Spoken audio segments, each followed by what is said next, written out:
En cierta ocasión, un grupo de estudiantes de un seminario teológico se reunieron en una cancha de la institución a jugar basquetbol, baloncesto. Cuando terminaron el juego y se disponían a salir del gimnasio, se toparon con el conserje que estaba leyendo un libro. Uno de los estudiantes le preguntó: ¿qué estás leyendo? A lo que el conserje respondió: la Biblia. ¿Y qué parte de la Biblia? El Apocalipsis. El seminarista supuso que el pobre necesitaba ayuda con un libro tan difícil, así que volvió a preguntarle: ¿y tú entiendes lo que estás leyendo? Oh, sí, respondió el hombre. ¿Y qué es lo que significa?, preguntaron ellos. Que Jesús ganará, respondió él. Y a eso nosotros podemos añadir: y que todos nosotros compartiremos con él su victoria. Hermanos, esa es la enseñanza esencial del libro de Apocalipsis. La misma enseñanza del libro de Daniel, que hemos venido estudiando con algunas interrupciones como iglesia desde hace ya más de un año. Hay muchos detalles difíciles en estos dos libros de las Escrituras, pero el gran tema es la victoria final del reino de Dios sobre los reinos de este mundo. Al final de la historia quedará claramente evidenciado que la victoria es del Señor y de su pueblo. Y eso es precisamente lo que veremos hoy al comenzar a considerar el capítulo 12 de Daniel. Daniel, capítulo 12. Había sido mi intención concluir hoy el libro de Daniel, pero el Señor tenía otros planes. Como vimos la semana pasada, al concluir el estudio del capítulo 11, a Daniel se le dio a conocer en una visión que al final de los tiempos aparecerá en el escenario mundial un líder arbitrario, soberbio, insolente y cruel. Un hombre tan enamorado de sí mismo que procurará ser adorado como un dios y se opondrá con todas sus fuerzas a todo tipo de adoración religiosa. Este anticristo desatará contra la iglesia uno de los ataques más brutales que alguna vez hayan sufrido los cristianos en la historia. Pero como nunca es más oscura la noche que cuando está a punto de amanecer, así también este tiempo de dificultades marcará el principio del fin para las huestes del mal y para todo vestigio de pecado en el mundo. Ahora en el capítulo 12, Daniel nos amplía un poco más este cuadro de los tiempos del fin, presentándonos tres grandes cosas relacionadas con ese tiempo: una gran tribulación, una gran resurrección o una gran liberación y una gran revelación. Una gran tribulación, una gran liberación, una gran revelación. Veamos en primer lugar la gran tribulación. Versículo 1. En aquel tiempo se levantará Miguel, el gran príncipe que está de parte de los hijos de tu pueblo, y será tiempo de angustia, cual nunca fue desde que hubo gente hasta entonces, pero en aquel tiempo será libertado tu pueblo, todos los que se hallen escritos en el libro. Esta expresión "en aquel tiempo" hace referencia al versículo 40 del capítulo 11. Daniel capítulo 11, versículo 40, hablando del anticristo, dice: pero al cabo del tiempo el rey del sur contenderá con él. Al cabo del tiempo, en el hebreo literalmente dice: en el tiempo del fin. Y ahora Daniel capítulo 12, versículo 1 comienza diciendo: en aquel tiempo, en el tiempo del fin. Versículo 4. Pero tú, Daniel, cierra las palabras y sella el libro hasta el tiempo del fin. Versículo 9. Él respondió: anda, Daniel, pues estas palabras están cerradas y selladas hasta el tiempo del fin. Es obvio, hermanos, que la profecía de Daniel capítulo 12 tiene que ver con el tiempo del fin.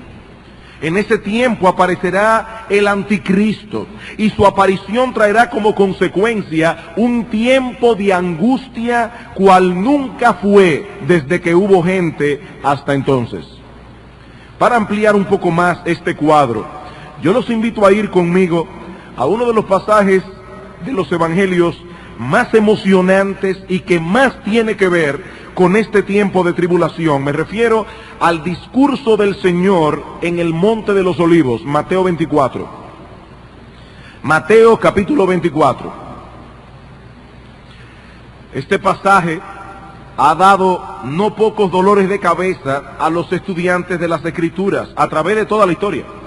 Y una de las razones para su dificultad es que aquí se mezclan varios eventos que son similares entre sí y hasta cierto punto relacionados, pero que ocurrirán en diversas épocas de la historia. Cuando nosotros estudiamos el capítulo 11 de Daniel, vimos cómo la profecía da un salto enorme en el tiempo, desde la figura de Antíoco Epífanes en el siglo II antes de Cristo, hasta la figura del anticristo, de la cual Antíoco es un prototipo. Y es que las profecías bíblicas muchas veces contemplan los eventos del futuro como alguien que observa a lo lejos el pico de dos montañas. Al observador le parece que los dos picos están inmediatamente uno al lado del otro. Pero si él pudiera verlo desde arriba, se daría cuenta que hay un gran valle entre los dos picos.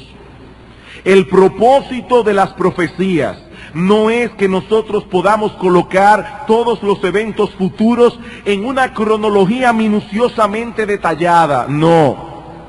El propósito es que tengamos una perspectiva del futuro que nos permita vivir en una forma adecuada en el presente. Y para eso, lo más importante no es la cronología, aunque tiene su importancia, pero lo más importante es que nosotros veamos la historia como Dios la ve. Cuando examinamos de cerca el discurso del Monte de los Olivos, nos damos cuenta que el Señor está haciendo uso de esa perspectiva profética para responder una pregunta que los discípulos formulan en el versículo 3. Pero para poder tener el contexto, vamos a leer desde el capítulo 23, versículo 37, hasta el capítulo 24, versículo 2. O versículo 3, perdón. Dice, el Señor acaba de traer una serie de ayes, sobre todo sobre los líderes del pueblo de Israel, y termina diciendo, Jerusalén, Jerusalén, que matas a los profetas y apedreas a los que te son enviados. Cuántas veces quise juntar a tus hijos, como la gallina junta sus polluelos debajo de sus alas, y no quisiste. He aquí, vuestra casa os es dejada desierta. Cristo está profetizando una calamidad sobre el pueblo de Israel, porque os digo que desde ahora no me veréis hasta que digáis, bendito el que viene en el nombre del Señor. Cuando Jesús salió del templo, parece que los discípulos se quedaron pensando en esa calamidad. Cuando el Señor salió del templo y se iba, se acercaron sus discípulos para mostrarle los edificios del templo. Respondiendo él les dijo, ¿veis todo esto? De cierto os digo que no quedará aquí piedra sobre piedra que no sea derribada. Y ahí vienen los discípulos a preguntar. Y estando él sentado en el Monte de los Olivos, los discípulos se le acercaron aparte diciendo, dinos, ¿cuándo serán estas cosas? ¿Y qué señal habrá de tu venida y del fin del siglo? Noten que la pregunta de los discípulos tiene que ver con tres eventos que ellos están relacionando entre sí, como si fueran a suceder uno detrás del otro. La destrucción del templo, la segunda venida de Cristo y el fin del mundo. Para ellos, la destrucción del templo de Jerusalén, un edificio que era inmensamente grande y fuerte, la destrucción del templo era algo tan improbable que si el templo llegara a ser destruido, tiene que ser que había llegado el fin del mundo. Pero el Señor Jesucristo les hace ver que estos eventos no sucederán inmediatamente uno detrás del otro. Versículo 4. Respondiendo Jesús les dijo, mirad que nadie os engañe, porque vendrán muchos en mi nombre diciendo yo soy el Cristo, y a muchos se engañarán, y oiréis de guerras y rumores de guerra. Mirad que no os turbéis, porque es necesario que todo esto acontezca. Y ahora noten, pero aún no es el fin, porque se levantará nación contra nación y reino contra reino, y habrá pestes y hambres y terremotos en diferentes lugares, y todo esto será principio de dolores. Entonces os entregarán a tribulación y os matarán, y seréis aborrecidos de todas las gentes por causa de mi nombre. Muchos tropezarán entonces y se entregarán unos a otros, y unos a otros se aborrecerán, y muchos falsos profetas se levantarán y engañarán a muchos. Y por haberse multiplicado la maldad, el amor de muchos se enfriará, mas el que persevere hasta el fin, éste será salvo. Y será predicado este evangelio del reino en todo el mundo para testimonio a todas las naciones, y entonces vendrá el fin. Hermanos, ¿qué es lo que el Señor está diciendo aquí? Que estas señales que se mencionan a partir del versículo 4 no son un indicativo de que está llegando el fin. Este es el error del que Cristo quiere librar a sus discípulos. Hermanos, estas señales han estado presentes a lo largo de toda la historia con mayor o menor intensidad. Falsos mesías, guerras y rumores de guerras, hambres, terremotos, persecuciones, apostasía, falsos profetas. James Montgomery Boyce le llama a esto señales que no son señales. Cada vez que comienzan a pasar estas cosas, la gente cree que está llegando el fin del mundo. Y Cristo dice, no, no está llegando el fin del mundo. Estas no son señales del fin. Eso es lo que el Señor está diciendo aquí. No lo son. Antes de que yo regrese a la tierra, el Evangelio debe ser predicado a todas las naciones. Por eso, cuando ustedes vean todas estas cosas, entiendan, no está llegando el fin. Noten el versículo 6.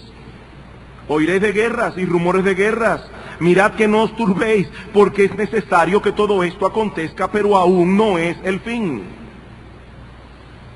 De hecho, más bien Cristo le llama señales que son como dolores de parto. En el versículo 8 dice, y todo esto será principio de dolores. Y el texto está hablando de los dolores de parto. ¿Cómo son los dolores de parto? Bueno, a medida que se va acercando el tiempo en que la mujer va a dar a luz, se hacen más frecuentes y más intensos. Lo que el Señor está diciendo es, estas señales, pestes, hambre, terremotos, guerras, rumores de guerra, van a estar presentes en todas las edades. Ahora bien, cuando esté llegando el fin, entonces esas señales se harán cada vez más frecuentes, se harán cada vez más intensas. Habiendo aclarado esto, ahora el Señor va a responder la pregunta que los discípulos hicieron sobre la destrucción del templo. Y dice en el versículo 15, por tanto, vean la conexión, por tanto, como la destrucción del templo no coincide con el fin del mundo, por tanto, cuando veáis en el lugar santo la abominación desoladora de que habló el profeta Daniel, el que lee, entienda, no piensen que está llegando el fin y que se pueden quedar confiados en Jerusalén esperando mi venida. No, los que estén en Judea huyan a los montes. Porque los discípulos podían pensar, si Cristo no le hubiera dado esa advertencia, cuando vieran a los romanos destruyendo el templo, ellos pensarían, ya llegó el fin del mundo. Vamos a esperar aquí, sentados tranquilos, que los romanos no nos van a hacer nada, porque Cristo va a volver por segunda vez. Dice Cristo, no es el tiempo del fin. Huyan a los montes. Así como el templo fue profanado en los días de Antíoco Epífanes, cuando este rey malvado colocó en el templo una imagen de Zeus Olimpo y le sacrificó una puerca en el altar, así también el templo sería profanado otra vez. Esta profecía se cumplió, como muchos de ustedes saben, en el año 70 después de Cristo, cuando las legiones romanas comandadas por Tito sitiaron a Jerusalén teniendo el estandarte de César, la cual colocaron en el templo un hombre al que ellos adoraban como a Dios. Y finalmente los romanos destruyeron el templo. Y tal como el Señor profetizó en el versículo 2, la destrucción fue tan grande que no quedó en el templo una piedra sobre otra. Fue una destrucción total. Y lo que vino inmediatamente después fue una masacre horrible. Por eso es que Cristo advierte a los suyos que debían huir de Judea tan pronto estas cosas comenzaran a ocurrir. Versículo 16. Entonces los que estén en Judea, huyan a los montes. El que esté en la azotea, no descienda para tomar algo de su casa. Y el que esté en el campo, no vuelva atrás para tomar su capa. Huyan, dice Cristo. Mas ay de las que estén encinta y de las que críen en aquellos días. Orad pues que vuestra huida no sea en invierno, ni en día de reposo, porque los fariseos habían hecho tanto prurito con el día de reposo, que mucha de esta gente no iba a recibir ayuda. Y de hecho, para algunos que todavía tenían en su mente algunas cosas como estas, en el tiempo de Antíoco Epífanes, porque una parte de la huida fue en día de reposo, muchos judíos sufrieron más de la cuenta. Dice Cristo, orad que vuestra huida no sea en invierno, ni en día de reposo, porque habrá entonces gran tribulación, cual no la ha habido desde el principio del mundo hasta ahora, ni la habrá. Y si aquellos días no fueren acortados, nadie sería salvo, mas por causa de los escogidos, aquellos días serán acortados. Ahora, hermanos, ¿cómo nosotros podemos saber con certeza que esta profecía se refiere a la destrucción del templo en el 70 después de Cristo? En el 70, una profecía que ya se cumplió. Vamos a Lucas, capítulo 21. Lucas, capítulo 21. Versículo 20. Noten la similitud de los pasajes. Pero cuando viereis a Jerusalén, Jerusalén, la ciudad, rodeada de ejércitos, sabed entonces que su destrucción ha llegado. Entonces los que estén en Judea, huyan a los montes, el mismo pasaje, y los que en medio de ella, váyanse, y los que estén en los campos, no entren en ella, porque estos son días de retribución para que se cumplan todas las cosas que están escritas. Mas ay de las que estén encinta y de las que críen en aquellos días, porque habrá gran calamidad en la tierra e ira sobre este pueblo, y caerán a filo de espada, y serán llevados cautivos a todas las naciones, y Jerusalén será hollada por los gentiles hasta que los tiempos de los gentiles se cumplan. Es obvio, hermanos, que aquí se está hablando de algo que ya pasó. Tres cosas se profetizan con respecto a los judíos en el versículo 24. En primer lugar, que iban a caer a filo de espada. En su obra Guerra de los Judíos, el historiador Flavio Josefo, que fue por cierto un testigo presencial de estos hechos, nos dice que el asedio de Tito comenzó en abril del año 70 después de Cristo. Era el tiempo de la Pascua y Jerusalén estaba llena de peregrinos.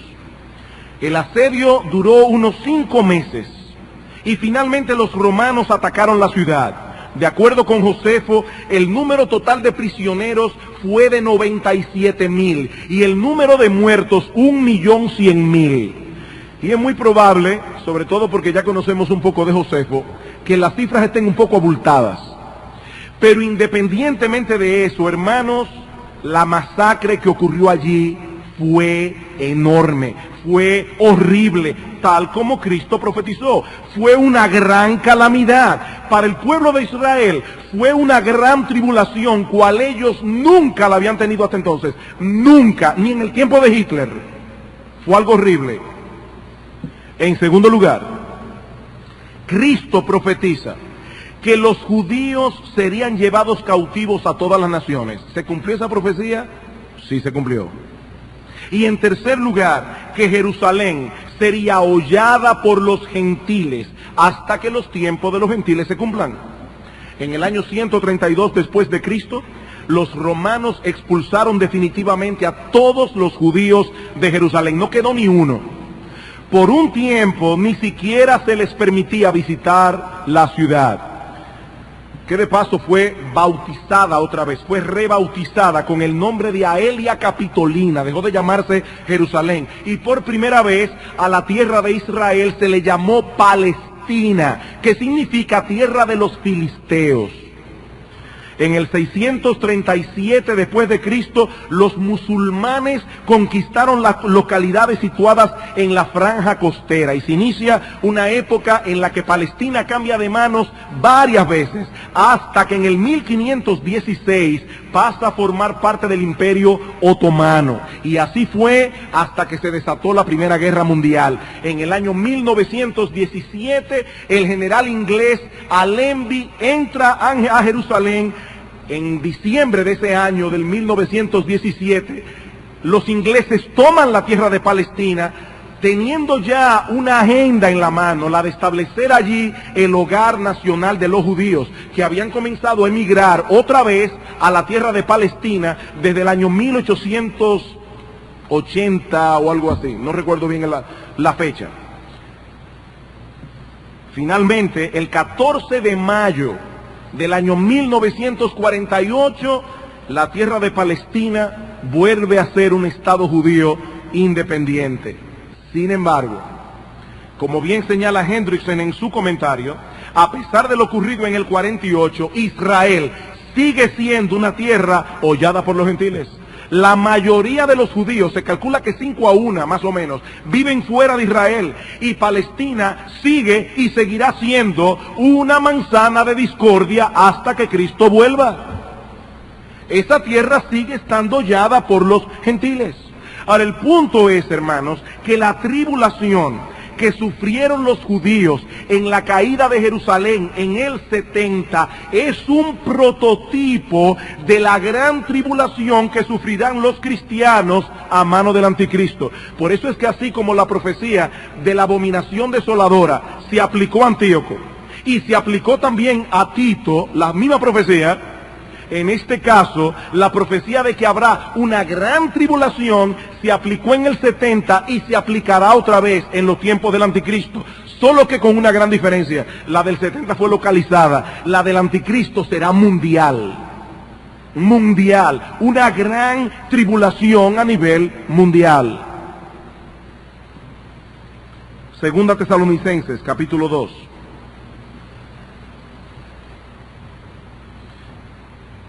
Perdón, antes de buscar Tesalonicenses, vamos a Lucas 21, otra vez. Porque hubo algo que se me pasó y no quiero que quede en el aire. Noten cómo dice en el versículo 24, caerán a filo de espadas, serán llevados cautivos a todas las naciones. Jerusalén será hollada por los gentiles hasta que los tiempos de los gentiles se cumplan. Versículo 25. Entonces, cuando se cumplan los tiempos de los gentiles, habrá señales en el sol, en la luna, en las estrellas y en la tierra. Está hablando allí de la segunda venida de Cristo. Es allí donde encaja Mateo capítulo 24, versículo 29. Mateo 24,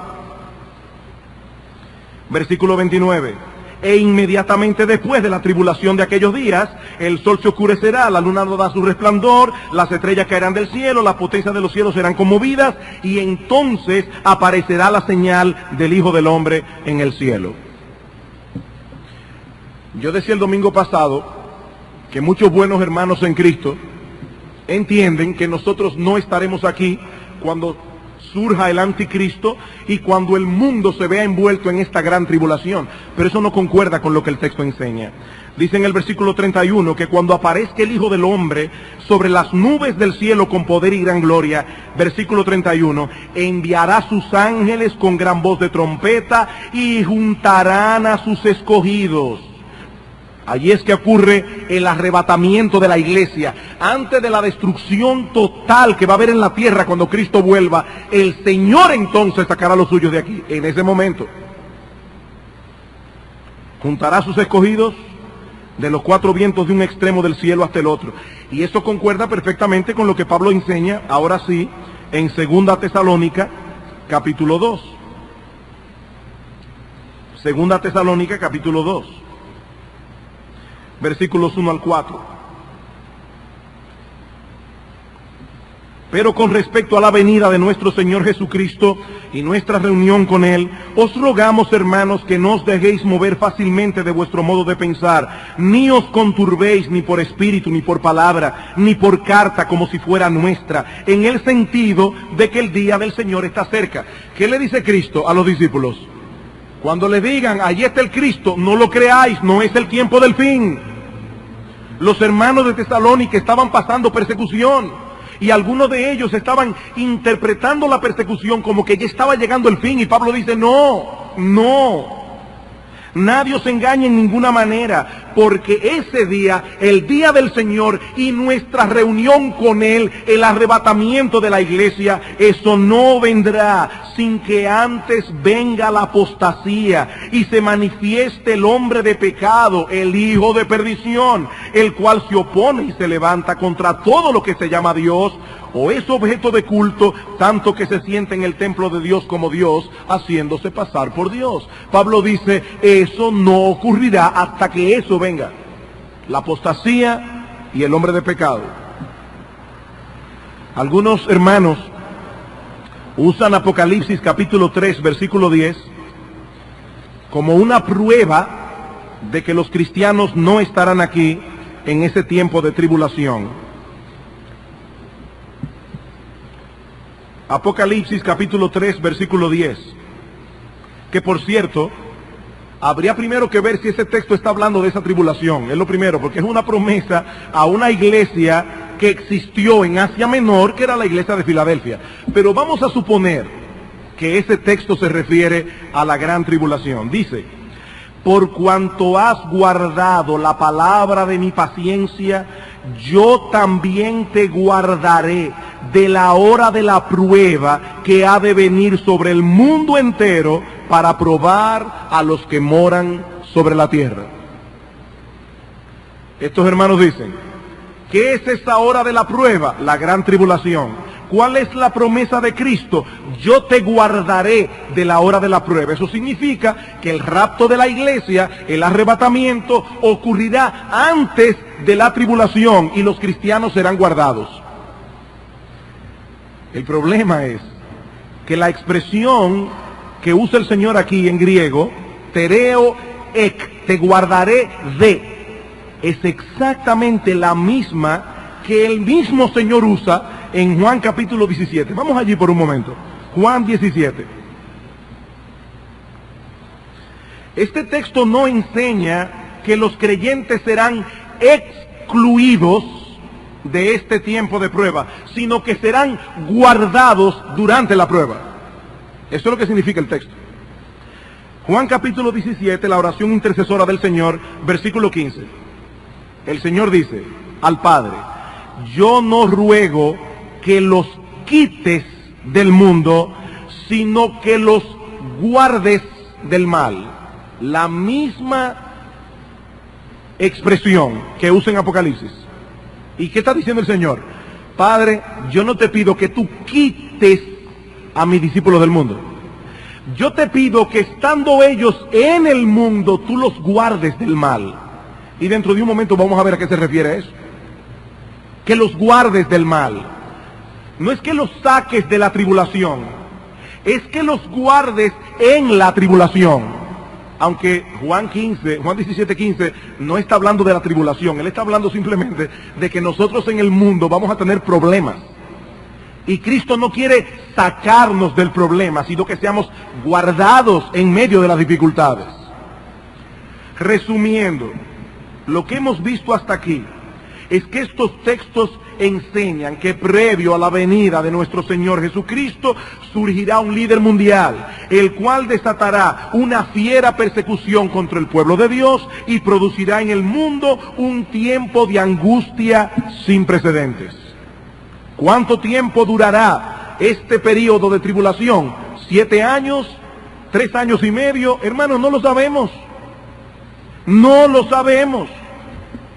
Nosotros no sabemos cuánto va a durar esa tribulación. Ahora, lo que sí sabemos es que de alguna manera el Señor protegerá a los suyos en ese tiempo. Y eso nos lleva a nuestro segundo encabezado, una gran liberación. Daniel capítulo 12 otra vez.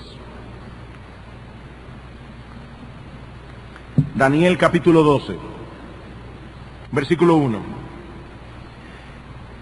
En aquel tiempo se levantará Miguel, el gran príncipe que está de parte de los hijos de tu pueblo, y será tiempo de angustia, cual nunca fue desde que hubo gente hasta entonces. Pero en aquel tiempo será libertado tu pueblo, todos los que se hallen escritos en el libro.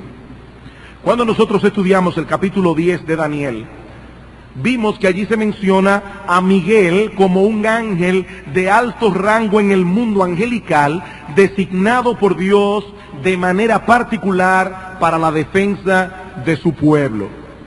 Y es lo mismo que vemos aquí. A Miguel se le designa como el gran príncipe que está de parte de los hijos de tu pueblo. Ahora eso levanta dos preguntas. En primer lugar, ¿de qué pueblo es que se está hablando en el texto? ¿Únicamente de los judíos? Segunda pregunta, ¿en qué consiste esa protección o liberación que menciona el texto? Porque en otros lugares se nos revela que muchos creyentes morirán en los días del anticristo. En cuanto a la primera pregunta, es obvio, hermanos, que al mencionar el pueblo de Daniel, se está mencionando a los judíos, porque Daniel era judío. Pero cuando nosotros vamos al Nuevo Testamento, vemos que esa palabra judío no designa únicamente a los descendientes físicos de Abraham. Romanos capítulo 2.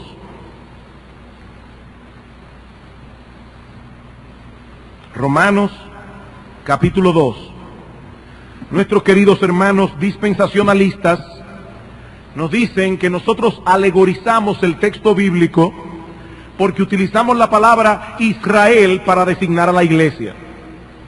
Pero resulta que nosotros no estamos alegorizando absolutamente nada. Yo no creo en la interpretación alegórica de las Escrituras. Yo creo que la Escritura debe interpretarse literalmente. Ahora, cuando hablamos de una interpretación literal, lo que nosotros queremos decir es que debemos interpretar cada cosa en la Escritura como la Escritura la interpreta.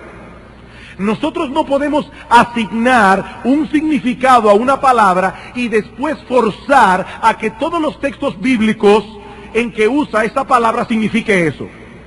No, nosotros tenemos que preguntarnos, ¿cómo interpreta la Biblia ese texto? ¿Cómo interpreta la Biblia misma esa palabra? Bueno, ¿cómo lo interpreta la Biblia? Vamos a Romanos capítulo 2, versículo 28. Pues no es judío el que lo es exteriormente, ni es la circuncisión la que se hace exteriormente en la carne, sino que es judío el que lo es en lo interior, y la circuncisión es la del corazón, en espíritu, no en letra, la alabanza del cual no viene de los hombres, sino de Dios. Cuando Cristo nos salva, Él nos circuncida el corazón, dice Colosenses. Así que, hermanos, todos nosotros somos circuncidados. Y por lo tanto, todos nosotros somos judíos, espiritualmente. Eso es lo que Pablo está diciendo allí. Romanos capítulo 4. Versículo 9. Luego de mencionar un salmo que dice, bienaventurado el varón a quien el Señor perdona sus pecados. Ahora noten la pregunta de Pablo. Parece que Pablo no era dispensacionalista. Dice él, ¿es pues esta bienaventuranza solamente para los de la circuncisión? Es decir, ¿solamente para los judíos? ¿O también para los de la incircuncisión? Es decir, para los gentiles. Para ti, para mí, que nacimos en San Juan de la Maguana, en Baní, en Asua. ¿Para quién es? Dice Pablo, porque decimos que a Abraham le fue contada la fe por justicia. Y ahora noten el razonamiento de Pablo. ¿Cómo pues le fue contada? ¿Estando en la circuncisión o en la incircuncisión? Pablo se pregunta, cuando el Señor le dijo a Pablo que él había sido justificado por la fe, ¿estaba Pablo circuncidado? Eso es lo que le está preguntando. ¿Estaba Pablo circuncidado? No. No, la señal vino después. Leanlo en Génesis, dice, el mismo Pablo responde, no en la circuncisión, sino en la incircuncisión. Abraham recibió la promesa de justificación por fe siendo un incircunciso. Y recibió, versículo 11, la circuncisión como señal, como sello de la justicia de la fe que tuvo estando aún incircunciso. Y miren la conclusión que saca Pablo. Para que fuese padre de todos los creyentes no circuncidados, a fin de que también a ellos, es decir, a ti y a mí, mi hermano, la fe les sea contada por justicia. Y padre también de la circuncisión, para los que no solamente son de la circuncisión, es decir, para los que no solamente son judíos porque nacieron en la tierra de Israel y sus padres son hebreos, sino que también siguen las pisadas de la fe que tuvo nuestro padre Abraham antes de ser circuncidado. ¿Qué razonamiento? Dice, a Pablo se le dijo, por la fe tú has sido justificado. Y Pablo era un incircunciso, igual que tú, igual que yo. Un gentil. Y la circuncisión vino después. Y dice Pablo, ¿saben por qué Dios hizo eso así? Para que él fuera padre de todos los creyentes, circuncidados o no. Para que no hubiera separación.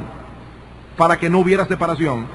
Dios tiene un solo pueblo, hermanos, no dos, uno solo, el pueblo de Dios. Los incrédulos de Israel son aquellas ramas que fueron desgajadas por su incredulidad. Y nosotros, que venimos de un olivo silvestre, fuimos injertados en el buen olivo. Y ahora somos parte de ese olivo. Hay un solo olivo, no dos. Romanos capítulo 9. Hermano, yo quiero dejar este punto bien claro, para que no nos acusen de estar alegorizando. No. Yo no creo en la interpretación alegórica. Ahora, yo sí creo que la Biblia se interpreta ella misma. Eso sí yo lo creo. Romanos capítulo 9, versículo 6. Pablo dice, yo tengo gran tristeza y dolor por mis hermanos de raza. Y ahora dice en el versículo 6, no que la palabra de Dios haya fallado, porque no todos los que descienden de Israel son israelitas, ni por ser descendientes de Abraham son todos hijos. Y para probarlo, él dice, Abraham tuvo a Isaac.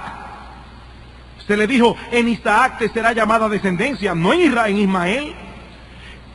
Por lo tanto, ¿qué prueba eso?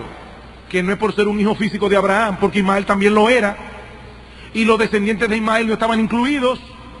Esto es, no los que son hijos según la carne son hijos de Dios, sino que lo son los que son hijos según la promesa. Esos son contados como descendientes. ¿Quiénes son los judíos? Los descendientes de Abraham. Yo pregunto, a la luz de Romanos 9, ¿yo soy un descendiente de Abraham? Y no por ser árabe, por ser cristiano. Sí, yo soy un descendiente de Abraham, porque yo creí como él creyó. Y tú también, mi hermano. Somos descendientes de Abraham. ¿Todavía no está claro? Gálatas capítulo 3.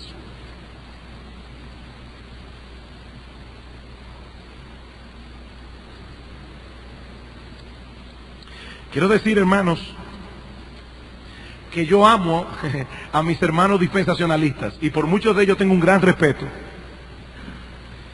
Pero entiendo que aquí están equivocados. Gálatas capítulo 3, versículo 10.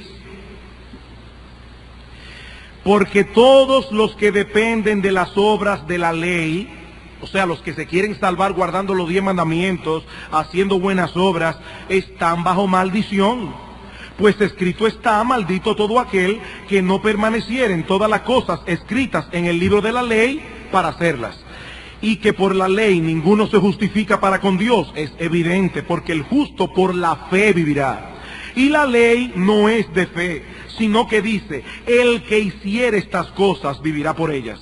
Cristo, gloria al Señor por eso, nos redimió de la maldición de la ley, hecho por nosotros maldición, porque está escrito, maldito todo el que es colgado en un madero. Y ahora lo oyen, versículo 14, escuchen. Para que en Cristo Jesús, Él hizo eso, para que en Cristo Jesús la bendición de Abraham alcanzase a los gentiles, a fin de que por la fe recibiésemos la promesa del Espíritu. Cristo nos redimió de la maldición de la ley para que nosotros seamos benditos en Abraham. ¿Qué implica eso? Versículo 27.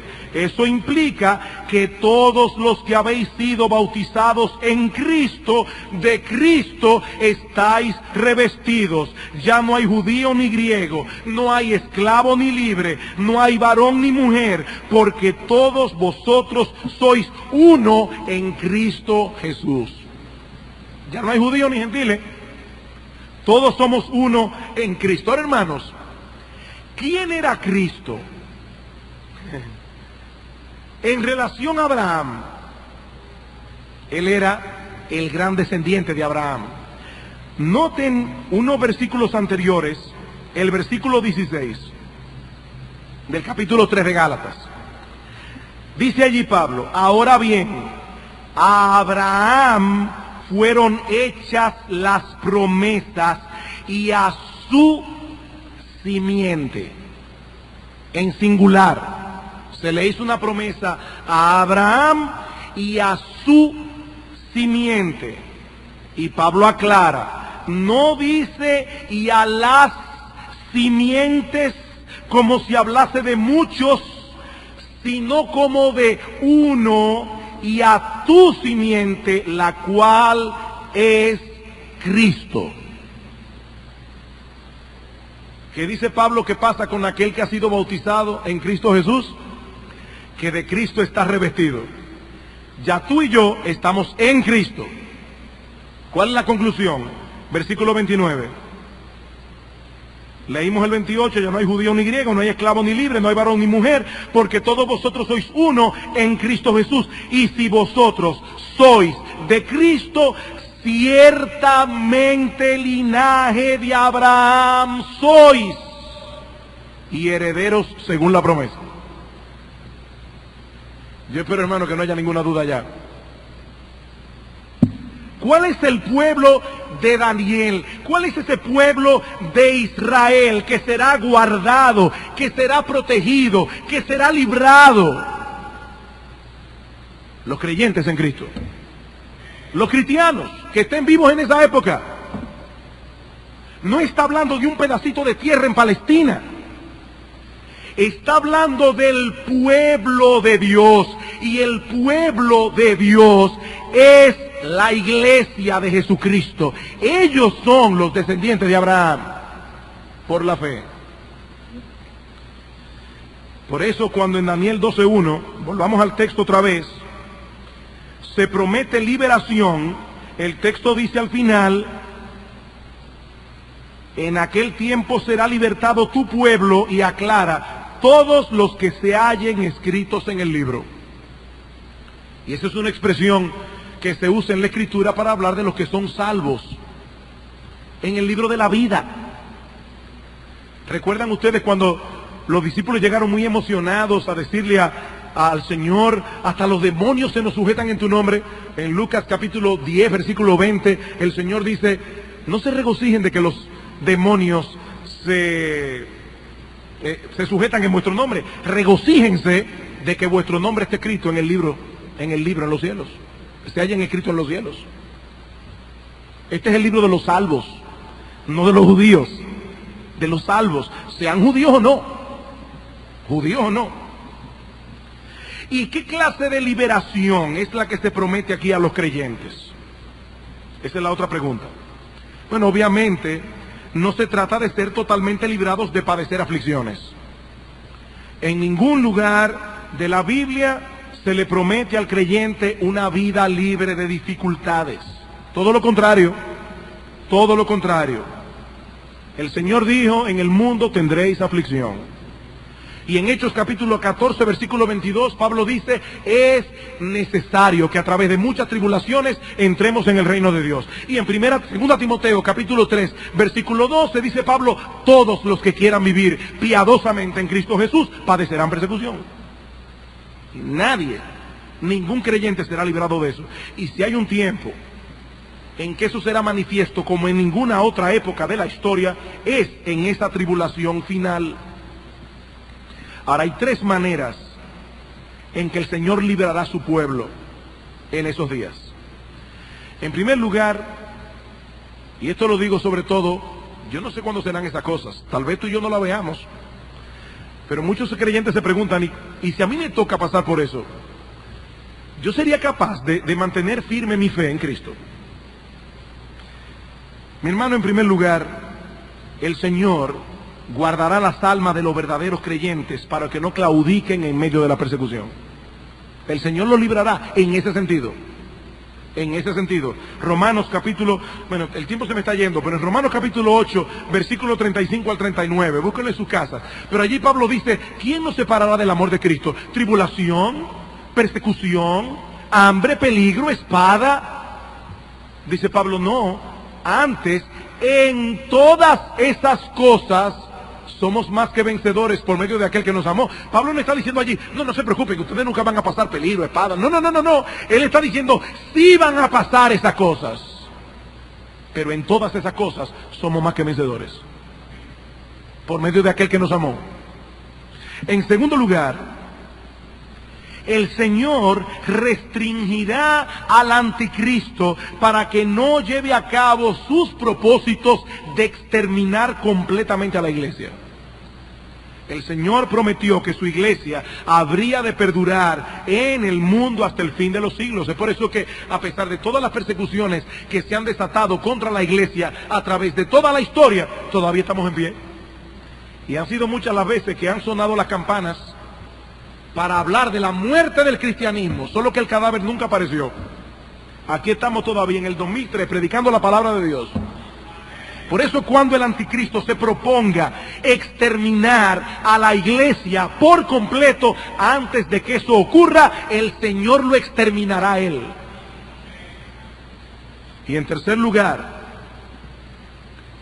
aún los que tengan que pagar con sus vidas en la gran tribulación, serán finalmente liberados. ¿Por qué?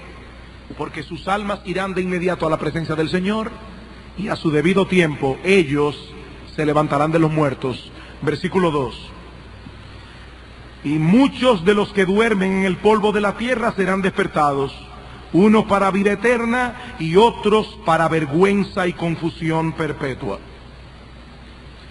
Este es el texto que más claramente habla de la resurrección en el Antiguo Testamento. Y noten que hace una referencia a resurrección de justos y de injustos. Dice, serán despertados, uno para vida eterna, otros para vergüenza y confusión perpetua. Ahora, el foco primordial del texto son precisamente aquellos que mueran en el tiempo del anticristo. Ese es el foco de la profecía. Por eso es que dice, muchos de los que duermen en el polvo serán despertados. Porque muchos quedarán vivos hasta la venida del Señor, pero muchos morirán y esos muchos resucitarán. La bendición de los mártires de la fe en ese tiempo no será menor que la de aquellos que estén vivos cuando Cristo vuelva. Serán despertados. Y no hay varias resurrecciones, hay una sola. En Juan capítulo 5, versículos 28 y 29 dice Cristo, no os maravilléis de esto, porque vendrá hora cuando todos los que están en los sepulcros oirán su voz, todos en la misma hora. Unos saldrán a resurrección de vida, dice el Señor, otros a resurrección de condenación, en el mismo momento. Amigo mío, la Biblia no enseña en ningún lugar que el alma se destruye o que el alma duerme después de la muerte. No. Lo que duerme en el polvo y se descompone es el cuerpo, que algún día será levantado otra vez. Y ese día no será de bendición y alegría para todos, Los que murieron en sus pecados, los que rehusaron aceptar las buenas nuevas de salvación en Cristo, saldrán a una resurrección de vergüenza y confusión perpetua. Perpetua. Y mi amigo, así como todas las profecías bíblicas, o muchas profecías bíblicas se han cumplido ya, esta se cumplirá también. Tú puedes creerlo. Todos los cuerpos muertos serán resucitados, pero no todos experimentarán el mismo destino. Algunos serán levantados para disfrutar en cuerpo y alma la vida eterna que Cristo compró para ellos en la cruz del Calvario, y de la cual vinieron a ser partícipes por la fe. El resto será levantado para sufrir en cuerpo y alma el castigo que merecen por sus pecados. El que merecen. Ahora yo te pregunto, ¿cuál será tu destino en aquel día? El tuyo. ¿En cuál de los dos grupos vas a estar tú? Porque hay solo dos destinos, mi amigo, solo dos. Vida eterna, dice Daniel, vergüenza y confusión perpetua. El disfrute de la presencia de Dios por los siglos de los siglos, el terrible castigo de estar eternamente separados de esa presencia bendita. Solo dos.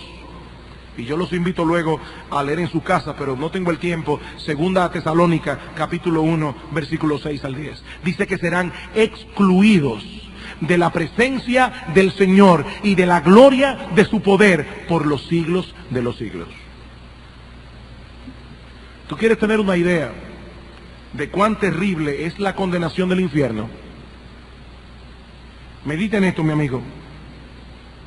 La segunda persona de la Trinidad se hizo hombre y luego murió en una cruz para rescatar a pecadores de ese castigo. Ahora yo te pregunto, ¿qué clase de castigo es ese que el Hijo de Dios estuvo dispuesto a llevar a cabo semejante sacrificio? ¿Qué castigo es ese? Vergüenza y confusión perpetua. Cristo dirá más adelante, el gusano de ellos no muere y el fuego nunca se apaga. ¿Saben lo que es el gusano? Muchos buenos comentaristas, y yo lo creo así, entienden que se refiere a la conciencia. Esa conciencia ahí, trabajando. Óyeme, yo estaba en la iglesia, sentado, y oía sermones y sermones y sermones, y oía como el pastor me llamaba a veces con lágrimas y me suplicaba que viniera al arrepentimiento. ¿Cuántas veces oí ese predicador?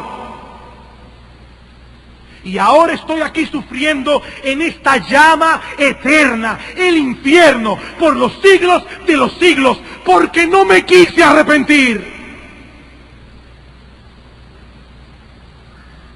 Ese gusano no muere y el fuego nunca se apaga. Por los siglos de los siglos en oscuridad, por los siglos de los siglos con el diablo y sus ángeles, con los siglos de los siglos escuchando el grito de horror de los condenados, por los siglos de los siglos. Vergüenza y confusión perpetua. Nosotros podemos calibrar lo que eso significa. Por eso murió el Hijo de Dios. Miren si era algo tan serio que una de las tres personas de la Trinidad asumió una naturaleza humana y fue a la cruz. ¿Serio? ¿Serio?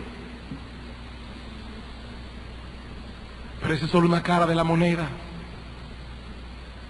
El precio que Él pagó para salvar a los suyos también nos da una idea de la salvación que Él compró para ellos.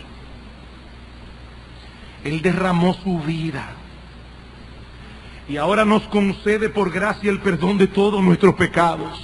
y el don de la vida eterna. Disfrutamos ahora de todos los beneficios presentes de la salvación, pero esperamos con expectativa gozosa el cumplimiento de todas las otras promesas. Versículo 3: los entendidos resplandecerán como el resplandor del firmamento, y los que enseñan la justicia a la multitud como las estrellas a perpetua eternidad. Oigan cómo le llama a los creyentes: los entendidos. Los entendidos. Aquellos que por fe aceptaron la oferta del Evangelio y ahora por la gracia de Dios se conducen en el mundo con sabiduría. Esos resplandecerán como el resplandor del firmamento.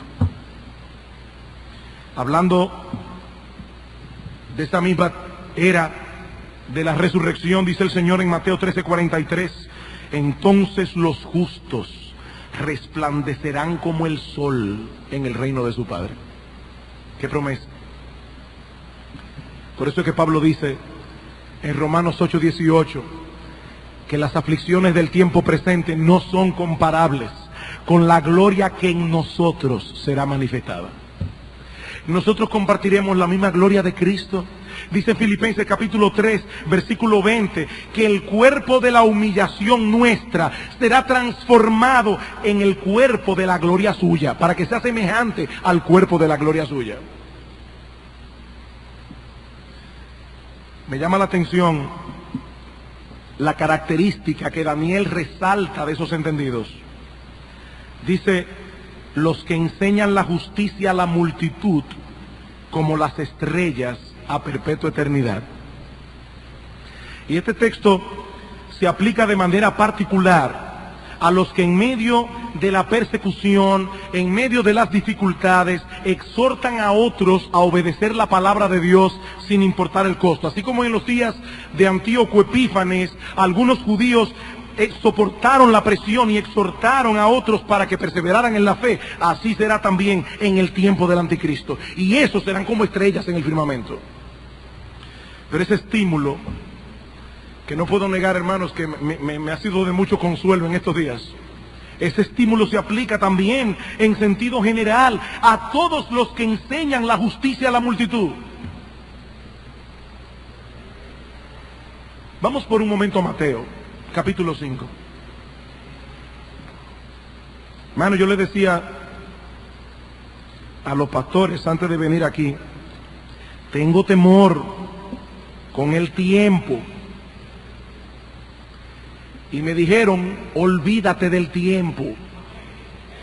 Yo tengo que terminar esto, hermanos. Mateo 5:17. No penséis que he venido para abrogar la ley o los profetas. No he venido para abrogar, sino para cumplir. Porque de cierto os digo, que hasta que pasen el cielo y la tierra, ni una jota, ni una tilde pasará de la ley, hasta que todo se haya cumplido. De manera que cualquiera que quebrante uno de estos mandamientos muy pequeños, y así enseñe a los hombres, muy pequeño será llamado en el reino de los cielos. Mas cualquiera que los haga y los enseñe, este será llamado grande en el reino de los cielos. La grandeza en el reino no se mide como la miden los hombres aquí. Allí no serán distinguidos los que tenían la mejor posición social, el mejor carro, la mejor casa, el mejor sueldo, la mejor ropa y la mejor figura. No. Allí serán distinguidos los que con sinceridad de corazón se dispusieron a obedecer los mandamientos de Dios, resumidos y condensados en el decálogo, y así enseñaban a los demás con sus palabras y con su ejemplo. Estos hombres y mujeres no tomaban en poco el primer mandamiento: amarás al Señor sobre todas las cosas. No tomaban a la ligera el segundo mandamiento, que nosotros debemos adorar a Dios como Él lo ha instituido. No tomaban el nombre de Dios en vano. No tomaban el día del Señor en vano.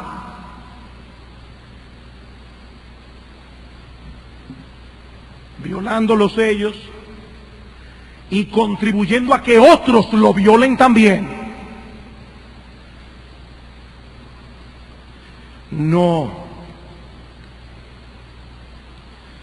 Estos hombres y mujeres que con su ejemplo y sus palabras exhortan a los demás a vivir una vida justa delante de Dios, a tener en alta estima sus 10 mandamientos, no 9, 10. Ellos resplandecerán como las estrellas a perpetua eternidad. Y mira, mi hermano, no importa lo que piensen los demás, no importa lo que piensen los demás, lo que realmente importa es la opinión de Dios. Y lo que ese texto enseña es que Dios tiene en alta estima a esos hombres y mujeres, aunque los acusen de quisquillosos, aunque los acusen de legalistas, Dios los tiene en alta estima.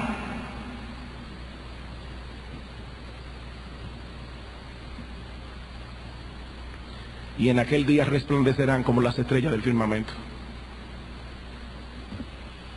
Es una pena ver a creyentes, a personas que dicen ser creyentes, tomando tan a la ligera los mandamientos de Dios. Es penoso, muy penoso. Y por supuesto, la niña fea es el cuarto. Día de reposo para Jehová tu Dios. No harás en él obra alguna tú, ni tu hijo, ni tu hija, ni tu siervo, ni tu sierva. Ni trabajarás tú, ni harás que otros trabajen por ti, a menos que no sea una necesidad. Eso no se debe tomar a la ligera. Eso está en el decálogo igualito que los otros. A perpetua eternidad. Ay de aquellos que enseñen a los otros. No, mira esos mandamientos pequeños. Pequeños serán llamados en el reino de los cielos, si es que estarán ahí. Si es que estarán ahí.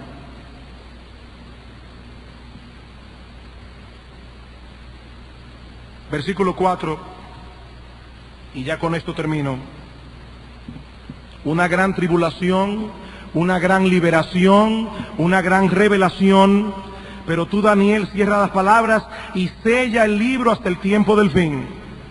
Muchos correrán de aquí para allá y la ciencia se aumentará. Los persas tenían la costumbre de hacer una copia de los libros que debían ser preservados para la posteridad.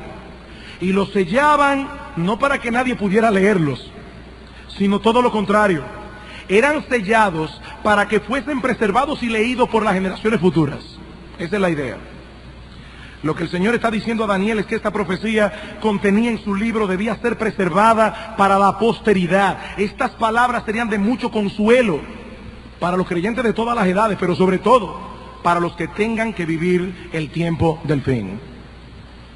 Tristemente, no todos disfrutarían de ese consuelo. Dice que muchos correrán de aquí para allá y la ciencia se aumentará.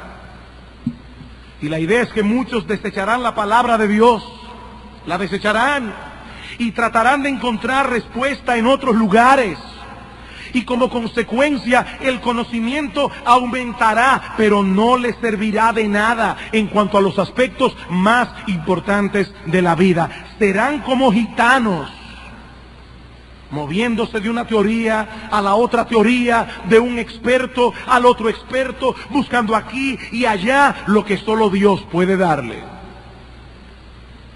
Y a final de cuentas, todo este conocimiento será vano, porque seguirán teniendo el mismo desasosiego en el alma, o lo que es aún peor, una paz ficticia, todavía peor.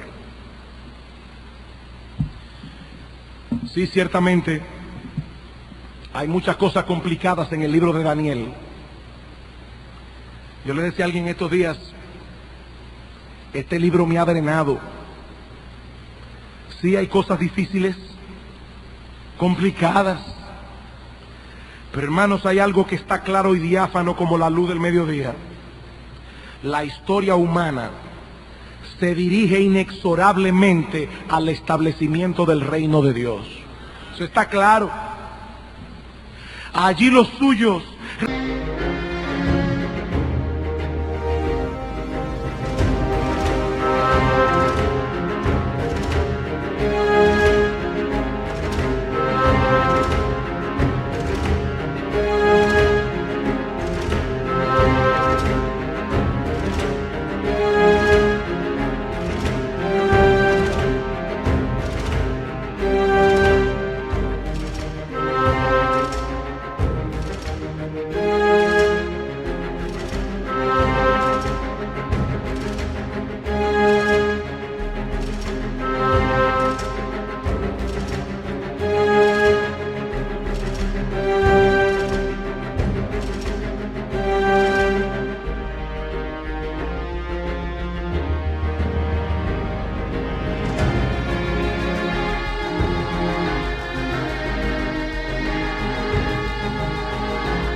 resplandecerán como el resplandor del firmamento, como el sol, como las estrellas a perpetua eternidad. Mi hermano, medite en esto. Las aflicciones del tiempo presente no son comparables con la gloria que en nosotros habrá de manifestarse. No es comparable. Pero todavía no hemos llegado a la gloria. Todavía no hemos llegado. Pero sin duda, nos encaminamos hacia allá.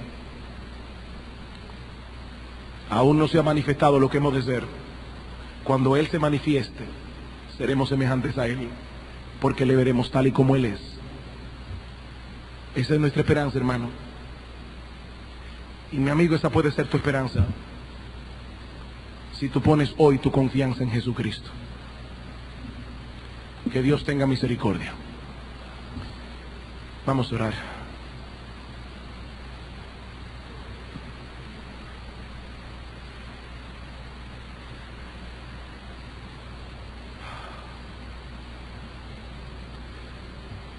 Oh Padre que estás en los cielos, gracias una vez más por tu palabra. Solo nos resta pedirte, aplícala con poder en nuestros corazones.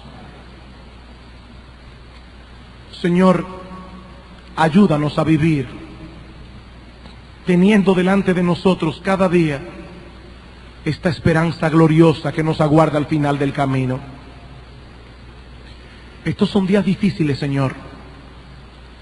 Muchos de nuestros hermanos queridos están pasando por grandes dificultades, aflicciones económicas, aflicciones de salud. Señor, ayúdanos a levantar nuestros ojos.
Y por encima de las nubes negras, mirar la luz gloriosa de la faz de Jesucristo, sabiendo que algún día nosotros seremos como Él.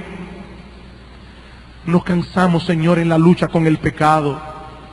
Nos cansamos, Señor, en la lucha con nuestras tentaciones cada día. Qué bueno, Padre, saber que algún día estaremos en tu presencia sin vestigio de pecado, sin sentir ninguna tentación, ninguna seducción. Padre, qué bueno. Pero Señor, hay muchos que están aquí sin Cristo, que si murieran en este momento, solo sería para esperar este terrible día en que sus cuerpos serán resucitados para vergüenza y confusión perpetua. Señor, ten misericordia de ellos. Señor, ten misericordia. Aplica tu palabra.